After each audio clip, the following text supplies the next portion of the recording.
Bonjour à toutes et à tous et bienvenue dans cet entretien du jour consacré à la journée de la lutte contre les violences faites aux femmes. Alors pour en parler, nous recevons aujourd'hui Daryata Ndiaye.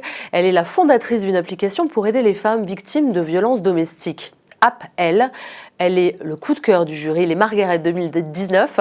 Alors les Margaret, nous en parlerons, c'est un prix fondé par la journée pour la journée de la femme digitale. Appel est donc la première application solidaire destinée aux femmes et aux filles victimes de violences domestiques. Daryata, bonjour. Merci d'être avec nous aujourd'hui pour cette journée spéciale de lutte contre les violences faites aux femmes. Alors vous avez développé une application pour aider donc les victimes de violences domestiques. Comment vous avez eu l'idée et pourquoi vous vous êtes dédiée à cette cause? C'est une raison personnelle? Comme beaucoup de femmes, j'ai été concernée par les violences pendant mon adolescence. Vous avez été vous-même victime de violences oui, de la part d'un homme, de votre petit copain? De différentes formes de violences. Et puis, j'ai été mariée de force aussi. Et donc, en 2015, quand j'ai fondé donc, l'association Résonante et que j'ai créé l'application Appel, ça faisait déjà plus de 10 ans que je travaillais sur ces sujets en direction des jeunes publics. Et donc, j'avais rencontré des centaines et des centaines de victimes de violences qui étaient confrontées aux mêmes problématiques, qui se sentaient seules, qui ne savaient pas que des solutions existaient, qui étaient en difficulté pour dénoncer les violences qu'elles subissaient. Et donc, moi, ce que j'avais remarqué, c'est qu'il existait plein de choses, plein de solutions, plein d'associations qui savent bien faire, qui savent les accompagner, et qu'il y avait vraiment besoin de faire le lien entre les victimes d'un côté, leurs proches également, et tous les professionnels qui pouvaient les aider. Et c'est comme ça qu'est né. Pour revenir à votre histoire personnelle, oui. C'est arrivé quand, comment Alors, moi, je trouve... Alors, ça me donne l'occasion de dire que c'est pas parce qu'on est engagé sur ces sujets que c'est facile encore à évoquer publiquement. Donc, c'est vrai que comme j'ai été victime de différentes formes de violence. Je me suis retrouvée avec des victimes qui étaient dans la même situation que moi quand j'étais plus jeune, et de le réaliser de réaliser des années après que les victimes étaient toujours aussi seules, et alors qu'il existait des solutions. Moi, c'est vraiment ça qui m'a poussée à agir. Et tout a commencé, vous aviez quel âge en fait? Moi, ça a commencé, j'avais 15 ans.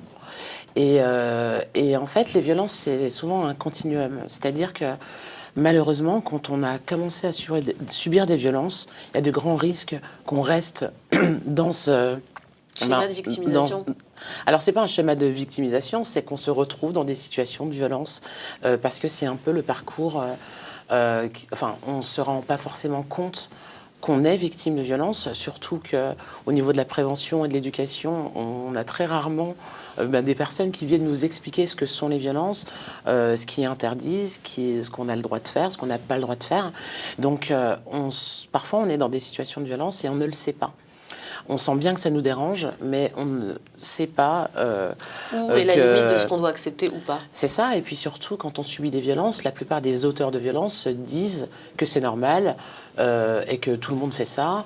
Et puis souvent, il y a aussi les menaces en disant si t'en parles, il t'arrivera telle ou telle chose. Donc pour plein de raisons différentes, on se rend compte qu'il y a beaucoup de victimes de violences qui ne savent pas mettre des mots sur les violences. 3 femmes sur 10 aujourd'hui sont victimes de violences conjugales. On est toujours qu'elles subissent des violences. Ouais, oui, 3 femmes sur 10. On est toujours.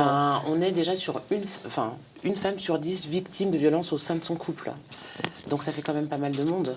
On est sur 230 000 femmes minimum victimes de violences au sein de leur couple. On est à 96 000 viols ou tentatives de viol par an. C'est 1 toutes les 6 minutes. Et aussi, on sait que 81% des victimes de violences sexuelles les ont subies pour la première fois avant l'âge de 18 ans. Donc, la question des violences, ça concerne tout le monde. Ça concerne les victimes, ça concerne leurs proches, ça concerne les auteurs, et donc ça concerne notre société tout entière. Et il est important de rappeler aux victimes qu'elles ne sont pas seules et de leur proposer des outils qui leur permettent d'accéder à toute cette information, ou même qui leur permettent d'appeler à l'aide quand elles sont en difficulté. Alors aujourd'hui, on a les mêmes chiffres. On a discuté qu'il y a 20 ans, une femme meurt sous les coups de son conjoint tous les 2 jours. On ne voit pas de progrès dans ces chiffres. À votre avis, pourquoi on n'arrive pas à juguler ces violences ? Alors, je pense qu'au niveau des lois, on a ce qu'il faut, mais maintenant, il faut mettre en pratique. Et puis, c'est très compliqué, en fait, de prouver les violences qu'on a subies. Et donc, quand une femme Il y a tout dénonce un tas les de choses. On violences... peut aller aux urgences médico-légales. Oui, D'ailleurs, bien sûr. si vous êtes victime de violence, il Bien faut sûr. tout de suite aller aux urgences Mais c'est une démarche qui est compliquée. judiciaires. Mais Et c'est une démarche compliquée qui est psychologiquement. Vous voulez dire qu'il y a des freins, des peurs? Ben, il y a plein de freins. Lorsqu'on est victime de violences, ça demande beaucoup d'énergie, déjà, de subir des violences.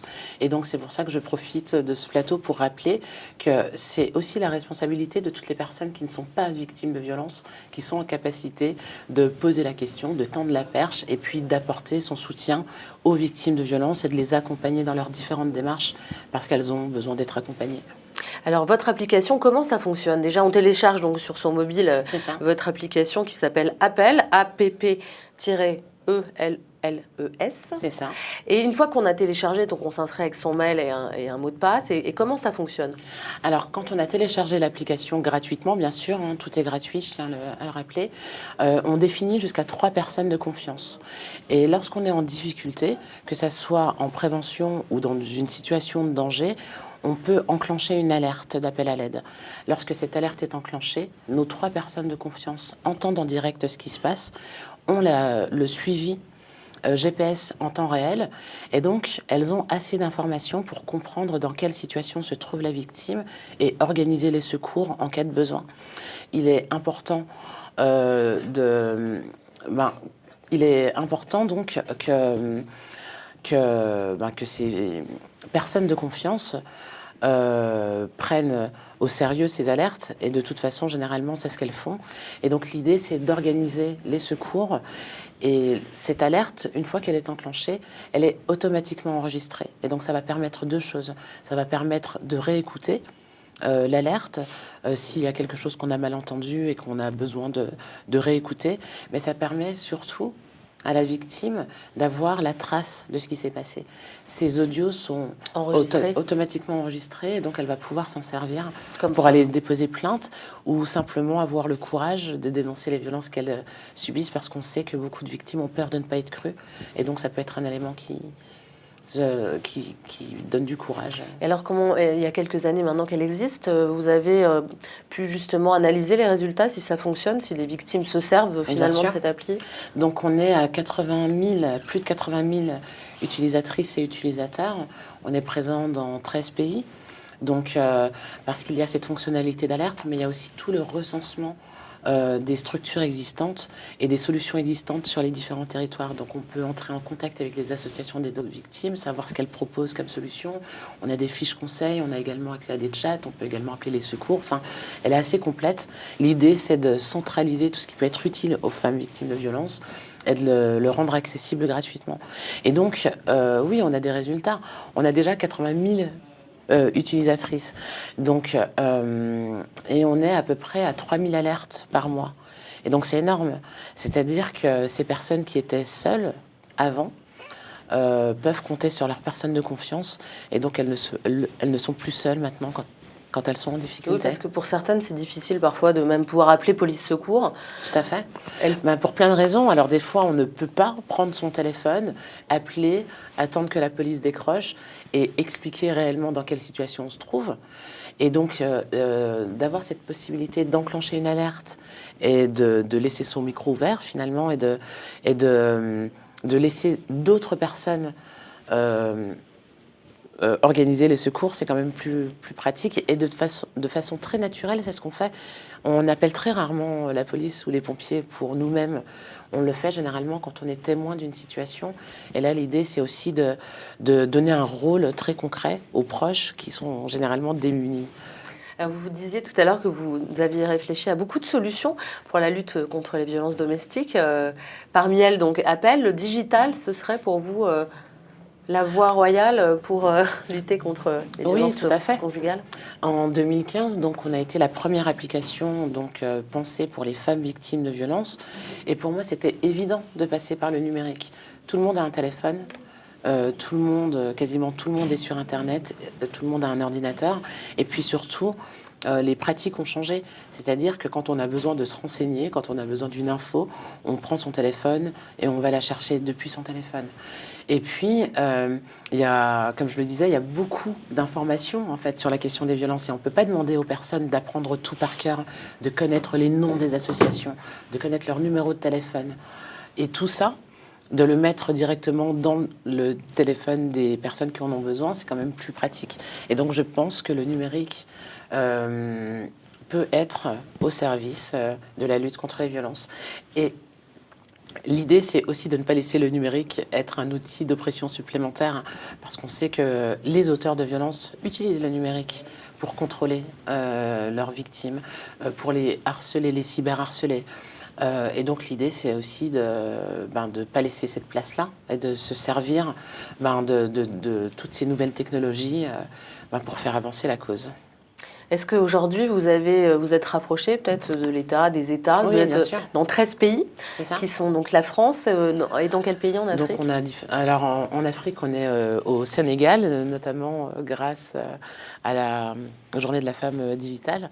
Donc on est également au Maroc, on est aux États-Unis, en Europe, donc Allemagne, Espagne, Italie, Belgique, Suisse. Donc on est dans différents pays et on est traduit en 6 langues. Et oui, donc est-ce que vous vous êtes rapproché des États pour justement vulgariser votre application? Parce qu'aujourd'hui, on connaît donc en France appel à police secours. 50% des appels d'ailleurs à police secours concernent les violences domestiques. Il y a aussi un numéro d'appel spécial. Mais cette application, c'est plus simple finalement pour la victime? Alors effectivement, c'est plus simple parce que ça demande moins d'efforts. Et comme je le disais tout à l'heure, il y a une différence entre enclencher une alerte discrètement, parce que cette alerte peut être enclenchée depuis l'application, mais elle peut aussi être enclenchée depuis des objets connectés qu'on a créés autour de cette application. Et donc, on a de toute façon, de façon naturelle, quand on est victime de violence, on appelle plutôt ses proches et des personnes de confiance. Donc, ça arrive souvent dans un second temps d'appeler la police. Donc, l'idée, c'est de leur permettre de faire ça rapidement et simplement. Vous êtes aussi le coup de cœur des prix Margaret 2019 de la Journée de la femme digitale. En quoi faire partie de ce réseau a-t-il été utile et est-il utile dans votre parcours aujourd'hui? C'est hyper important quand on est entrepreneur, quand on est entrepreneuse même, d'être entouré, de ne pas être seul, parce qu'on se sent un peu seul aussi en tant que femme dans la tech, et de découvrir qu'il y a tout un réseau de femmes qui font plein de choses également et qui entreprennent. Ça donne confiance, ça permet d'échanger, même si on a une vision, d'être entouré, ça donne de la force. Et puis, d'intégrer un réseau, c'est hyper important quand on porte un projet. Donc, cette visibilité aussi, parce que on fait savoir ce qu'on fait et ça nous permet de rencontrer différents partenaires, comme ça a été le cas. Et j'ai une histoire très particulière en plus avec la JFD. Donc je suis originaire du Sénégal et donc comme je le disais rapidement, j'ai été mariée de force à 15 ans au Sénégal et j'avais pas remis les pieds au Sénégal. Et ce prix, ça a été aussi pour moi l'occasion de me réconcilier avec mon pays d'origine. Et grâce à la JFD et ma participation à cet événement, j'ai pu retourner dans mon pays d'origine et puis rencontrer également la mairie de Dakar, avec laquelle on a pu avancer et travailler sur le déploiement d'appels au Sénégal. Donc c'est une belle histoire. Bravo pour ce que vous faites. Merci d'avoir été avec nous. L'entretien du jour, c'est terminé pour aujourd'hui. Restez avec nous, le programme continue sur Télé Sud.